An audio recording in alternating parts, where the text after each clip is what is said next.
let me check in with chapter 11 of Qchtt. Trying to do a chapter at a time, except when I can't, which will probably be late tonight, which I'll do various chapters. But yes, chapter 11, where Dr. Smile meets Mr. Thayer, and a grandfather from the past emerges.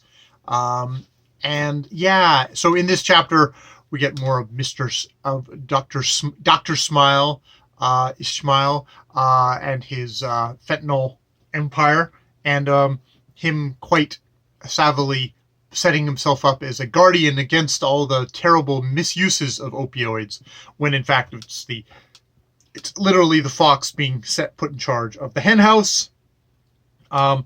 We get Mr. Thayer, who is some sort of mover and shaker, somebody who's I think he is Rumpelstiltskin, actually, to be honest, who is with Salma R in her organization. He fixes things. He procures her drugs, and yeah, because he then comes to her and says, well, okay, you need to probably have one sit down little meet and greet with Dr. Ishmael. It's kind of a starfucker thing.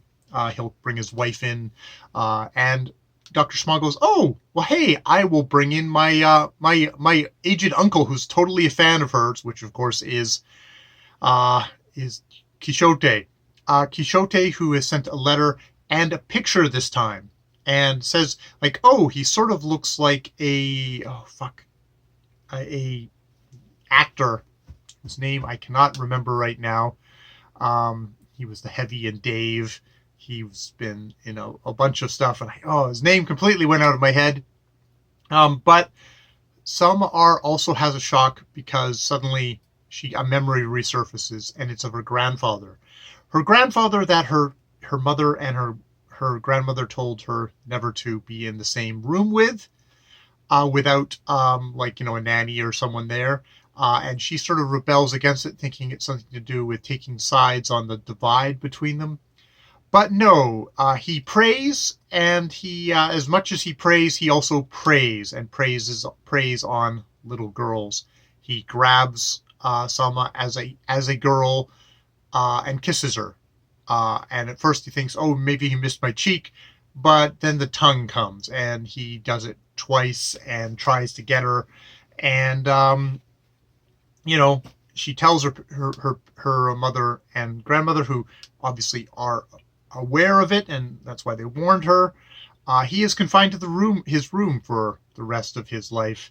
But it's sort of like, how much the narrator is like, how much did this cause, Salma's subsequent kind of mental health and drug addiction problems. And she says, like, well, a good bit.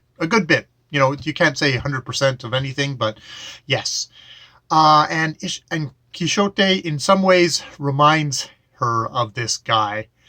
And she indeed gets the photograph copied and said, give this to the police.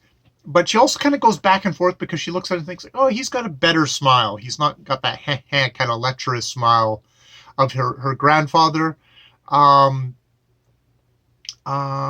And she's talking to her Rumpelstiltskin, and it's like, you can't have him on the show. You can't have a stalker on your show. It's like, no, I guess not. It's like, it would be good TV, and it's kind of her way of working things through. So there's that. So yeah, we've got a definite witch's brew here, real powder keg situation, you think, going when these two get together, of his obsessive love, her remembrance of a grandfather who sexually assaulted her. It's like, it's not a good combination. So yeah, that is chapter 11 of Qchtt. More videos later.